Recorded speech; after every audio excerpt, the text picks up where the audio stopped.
Hey, what's up everybody? Today I'm working on the 94 Toyota Previa. I have a check engine light on. I've got code P0130, which is for a bad oxygen sensor. It's oxygen sensor bank 1 sensor 1. I already pulled that one out, and you can see it's pretty old, looks to be original. I think it just finally gave up because, given the general condition of it, I'd say it's original to the van.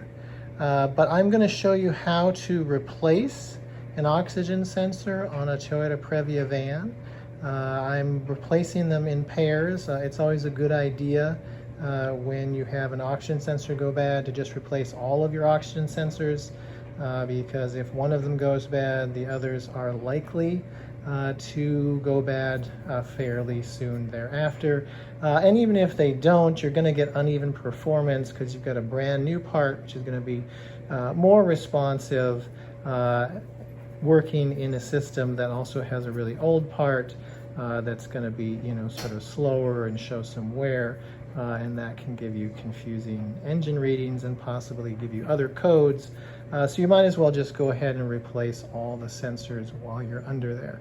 The Previa has two, an upstream and a downstream sensor. This here, the one who went bad, was the upstream sensor. That is before the catalytic converter. I'm going to show you how to remove and replace the downstream oxygen sensor. However, the procedure is exactly the same. These sensors look the same. The only real difference is the length of the cable. They are different. If you go in the parts stores, you'll see that there is an upstream and a downstream sensor. I recommend getting Denso sensors. That is the sensor that was originally in the car. They're readily available from any parts store, and that is the original equipment for the van. And I always recommend replacing with original equipment parts if you can. In this case, the Denso sensors are widely available. And you will see that there is an upstream Denso sensor and a downstream Denso sensor. If you go to rockauto.com, AutoZone, any place like that, there are two different sensors. So you're going to want one of each for this job. And regardless of which sensor went bad, you want to go ahead and replace both of them. And the procedure for doing so is exactly the same. So I'm going to get to it, get under the car, show you what's what, and then start replacing that other sensor. Quick orientation to the tools required. This is a pretty simple job. You don't really need a lot of tools. You're going to need a regular screwdriver, a ratchet with a 12mm socket, and when you're removing the part, you certainly can use a regular ratchet, but you do need to torque this part down when you are putting the new one in. You need to torque it down to 14 foot-pounds, so you're going to need a torque wrench as well. It's also recommended to put a little bit of anti-seize, a little dab of anti-seize on both bolts where the oxygen sensor connects. So having a little anti-seize will help. And then given that it is a component underneath the car, you're going to want some WD-40 or some other type of penetrating fluid. Spray both those bolts down pretty good. Let it soak in for a few minutes before you start trying to remove anything. So here we are underneath the van, and you're looking at the upstream sensor. Here's the cat right there. That is the upstream sensor that I have already replaced. And then here on the other side of the cat is the downstream sensor, which is still there in all its rusty glory. We're going to be removing that one. The procedure, however, is exactly the same. The only real difference between these sensors is the length of the cable. And that is important because you don't want to use the wrong sensor in the wrong spot.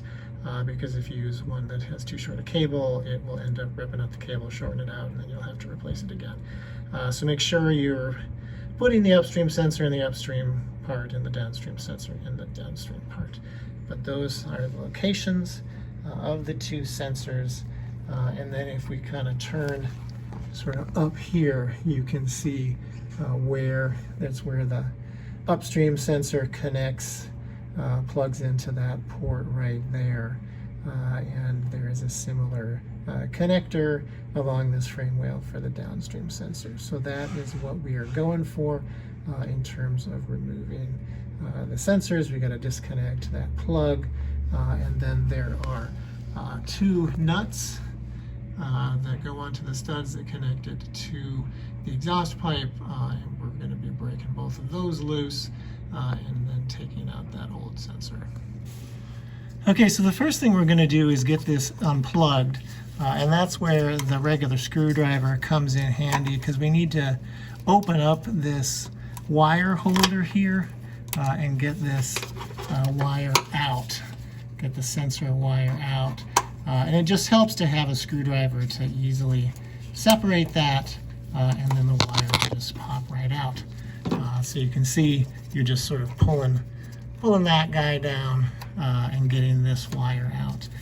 Then there's a tab right here. We're just going to push that in and pull this plug out. It can be a bit stiff. You may have to just sort of work at it a bit, but it will just pop out. And there we have the sensor unplugged. It's helpful to give this thing a few taps. You can see there's just sort of dirt coming off of it. You know, just kind of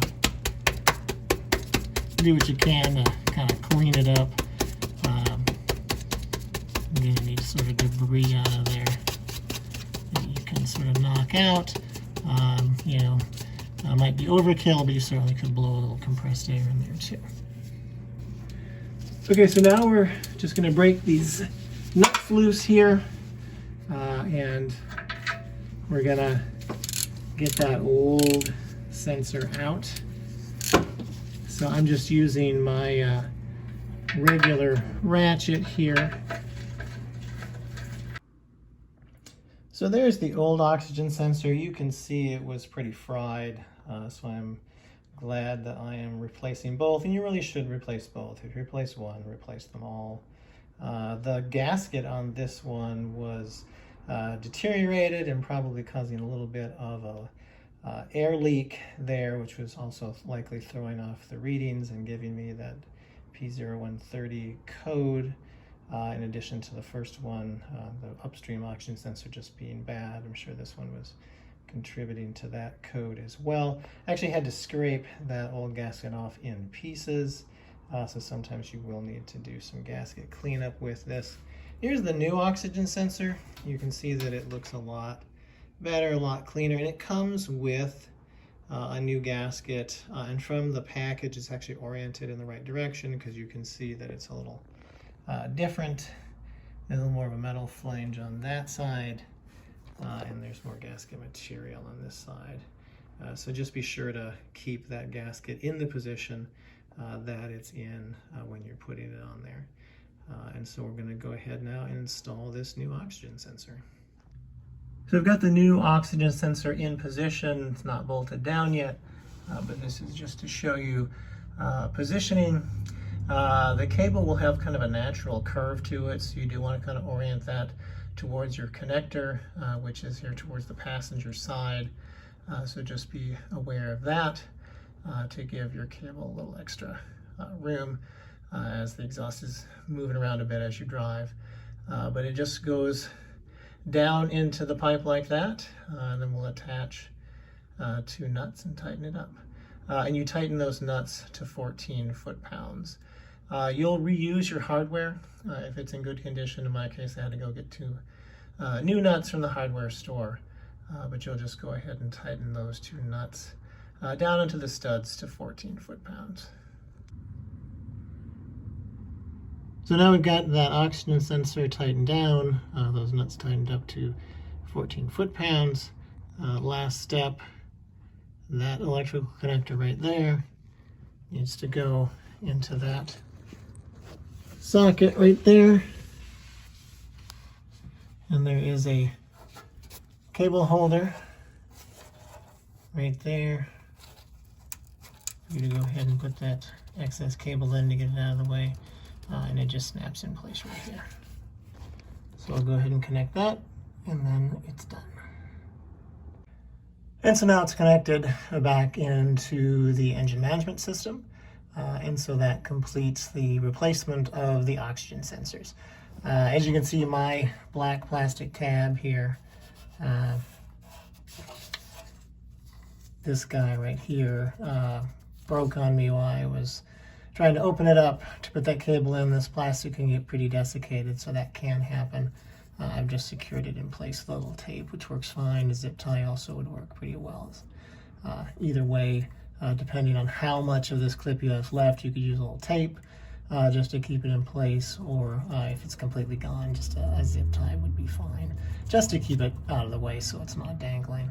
But with it connected back up, we have a new downstream oxygen sensor right there. I'll kind of whip around here with the camera.